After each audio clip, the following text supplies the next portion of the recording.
Good evening.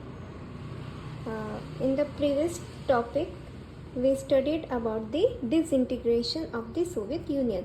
पिछले topic में हमने disintegration of the Soviet Union के बारे में पढ़ा. डिसइंटीग्रेशन मीन्स डिवीजन, है ना, विभाजन ऑफ द विभाजन, सोवियत यूनियन का विभाजन कैसे हुआ, डिसइंटीग्रेशन कैसे हुआ, उसके पीछे क्या रीजंस थे, किस वजह से इसका विभाजन हुआ.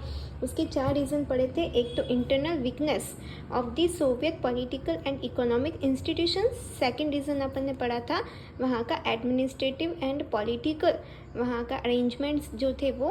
और इसके अलावा Gorbachev's reforms. Third reason is and fourth reason is the rise of the nationalism and the desire of the sovereignty, है ना, इन द रिपब्लिक्स. जितने भी सोवियत यूनियन के कंट्रोल में नेशंस थे उनमें नेशनलिज्म डेवलपमेंट हो गया था, राष्ट्रवाद की भावना विकसित हो गई थी. उसकी वजह से भी वो कंट्रीज सोवियत यूनियन से डिसइंटीग्रेट हुए, अलग हुए. ठीक है. एंड फाइनली डिसइंटीग्रेट कब हुआ था आपका सोवियत यूनियन? 1991 में, 1991 में. ये चीज़ अपन ने रीड कर ली थी. Today we will read about the consequences of the disintegration.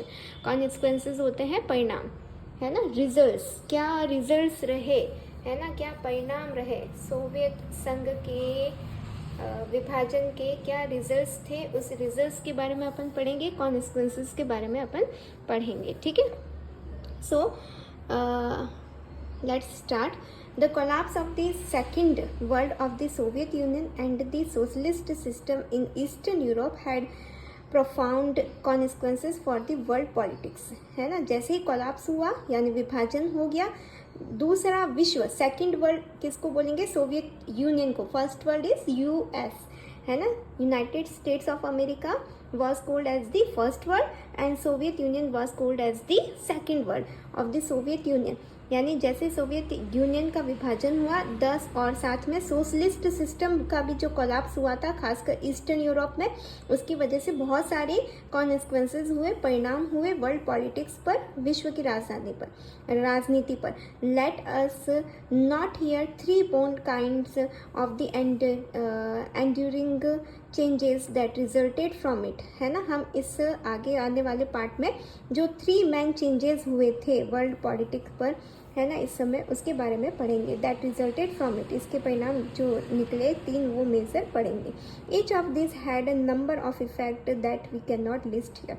इसके अलावा भी बहुत सारे रिजल्ट्स हुए थे, बट कौन सारे, है ना, बहुत सारे कॉन्सिक्वेंसेज हुए थे, बट हम यहाँ पर मेनली 3 के बारे में पढ़ेंगे. फर्स्ट, है ना, पहला कॉन्सिक्वेंसेस क्या हुआ था? फर्स्ट ऑफ ऑल इनमें से सबसे फर्स्ट कौन सा था? It meant the end of the cold war confrontation. सबसे पहला परिणाम यही हुआ था कि जैसे ही कोलैप्स हो गया सोवियत यूनियन का, उससे क्या हुआ था? एंड हो गया था कोल्ड वॉर का. ठीक है. द आइडियोलॉजिकल डिस्प्यूट, जो आइडियोलॉजिकल डिस्प्यूट यानी विवाद, विचारधारा का जो विवाद था over the whether the socialist system would beat the capitalism system was not an issue anymore.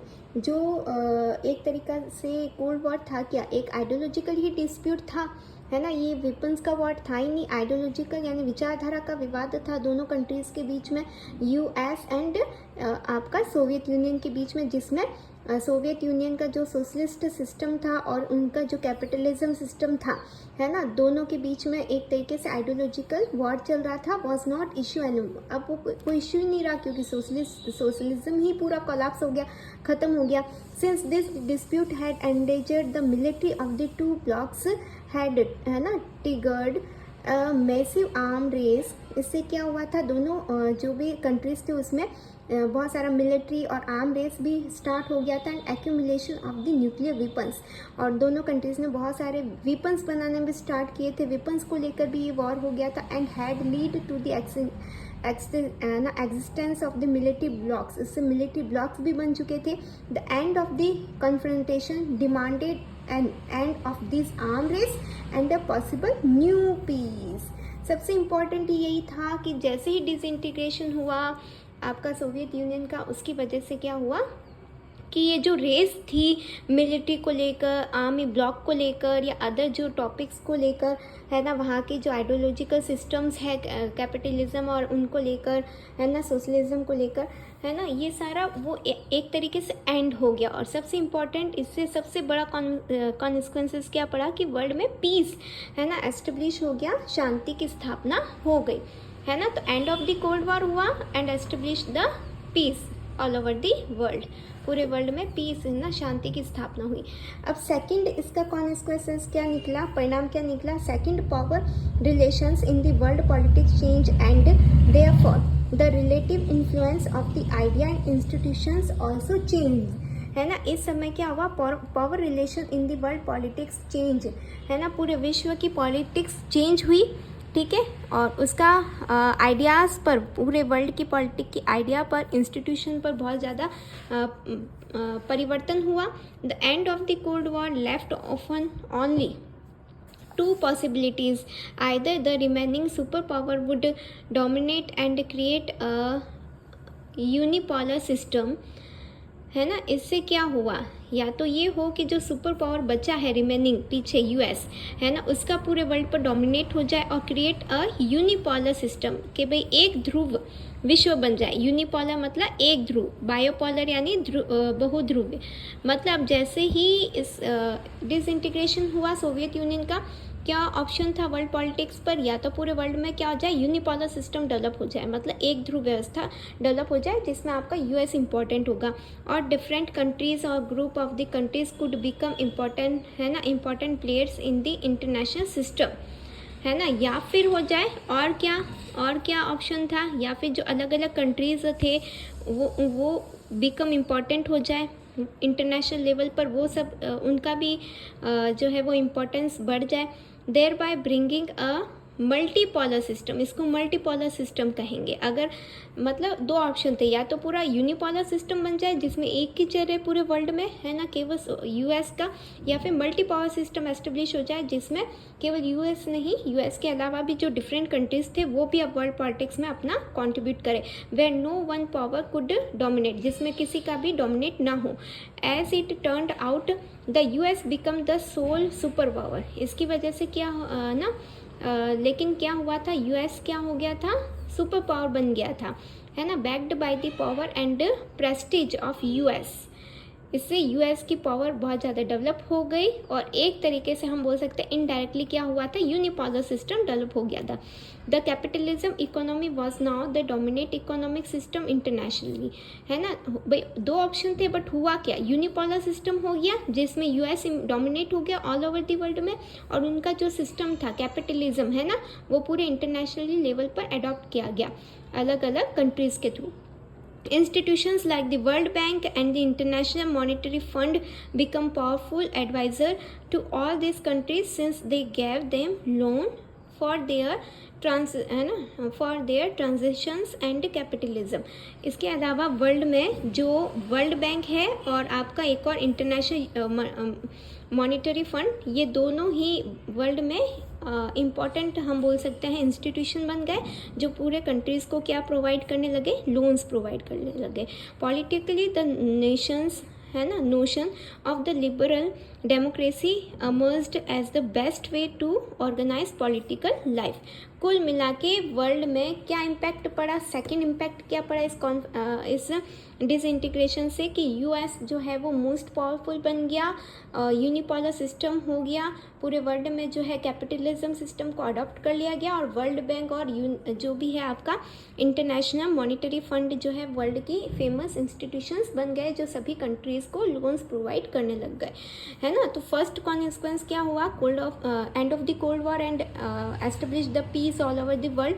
Second क्या हो गया था, unipolar system adopt all over the world and the US and world bank and international monetary fund become the most important institution all over the world. और third consequences क्या पड़ा, तीसरा परिणाम क्या पड़ा इस पूरे डिसइंटीग्रेशन से, the end of the Soviet bloc meant the emergence of many new countries है ना। जैसे ही सोवियत यूनियन ब्लॉक का एंड हुआ, इसका मतलब क्या हुआ कि बहुत सारे न्यू कंट्रीज एमर्ज हुए, बहुत सारे न्यू कंट्रीज जो है वो सामने आए, या हम बोल सकते हैं उदय हुआ। All this countries had their own independent aspirations, है ना, सबकी स्वतंत्र विचारधारा थी जो न्यू कंट्रीज आए, एंड द चॉइसेस, अपने उनके विकल्प थे। Some of them specially the Baltic and the East European states wanted to join the European Union. इनमें से ज़्यादातर जो अमर्ज हुए थे न्यू कंट्री, वो क्या चाहते थे, किस में इंक्लूड होना चाहते थे, यूरोपियन यूनियन में, ये इंटरनेशनल यूनियन है, and become a part of the North Atlantic Treaty Organisation, और वो नाटो में शामिल होना चाहते थे। नाटो क्या था, नाटो एक मिलिट्री या आर्म ब्लॉक था which made by the US, ठीक है। और जैसे था वार्सा पैक्ट जो आपका यूएसएसआर या सोवियत यूनियन ने बनाया था आर्म ब्लॉक, उसी तरीके से ये नाटो उन्होंने बनाया था, यूएस ने, यूनाइटेड स्टेट्स ने। तो जो आपका बहुत सारे जो बाल्टिक और ईस्ट यूरोपियन कंट्रीज जो इसके अंडर में थे सोवियत यूनियन के, अब वो क्या चाहते थे, बिकम इंडिपेंडेंट, वो जो है वो स्वतंत्र हो गए और become a part of the, वो क्या चाहते थे, नाटो में इंक्लूड होना चाहते थे। The central Asian countries wanted to take advantage of their geographical location and continue their choice tie with Russia and also to establish tie with the West. मतलब कुल मिला के ये जो न्यू सोवियत ब्लॉक जो है उससे डिसइंटीग्रेशन से क्या हुआ, न्यू कंट्रीज एमरजेंस हुए और वो नाटो में इंक्लूड होना चाहते थे, बट वो साथ में रशिया से भी, रूस से भी रखना चाहते थे और साथ में वेस्ट से भी रखना चाहते थे। वेस्ट का लीडर नाटो मीन्स एक तरीके से यूएस था और वो रशिया से भी रखना चाहते थे, है ना। मतलब also to establish tie with the West, the US, China and other. मतलब ये ऐसे कंट्रीज थे, न्यू एमरजेंस तो हुए, बट वो यूएस से भी रखना चाहते थे, रशिया से भी, चाइना से भी, सभी कंट्रीज से रखना चाहते थे, ना, ताकि उनका डेवलपमेंट के लिए उनको सभी तरह की फैसिलिटीज़ की उनसे अदर कंट्रीज से मिल सके।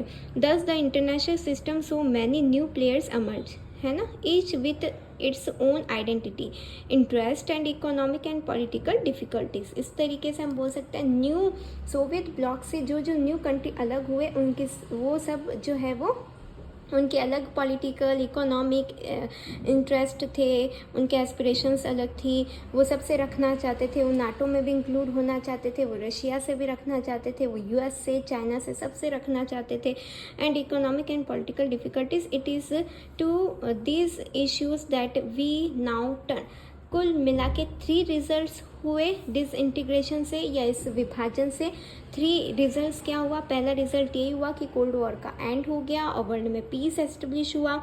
सेकंड इसका कॉन्सिक्वेंसेस यानी परिणाम ये हुआ कि पूरे वर्ल्ड में जो है वो यूनिपोलर सिस्टम डेवलप हो गया। America become a most powerful country and America and their institutions just like world bank and international monetary fund become the most powerful advisers and institutions in all over the world. और third इसका consequences क्या निकला कि new, है ना, बहुत सारे new countries का एमरजेंस हुआ और ये न्यू कंट्रीज जो एमरजेंस हुए या इनका राइज हुआ वो सभी से रिलेशन में रखना चाहते थे और उन्होंने एक न्यू पॉलिटिकल और इकोनॉमिक सिस्टम को ऑल ओवर द वर्ल्ड में डेवलप किया।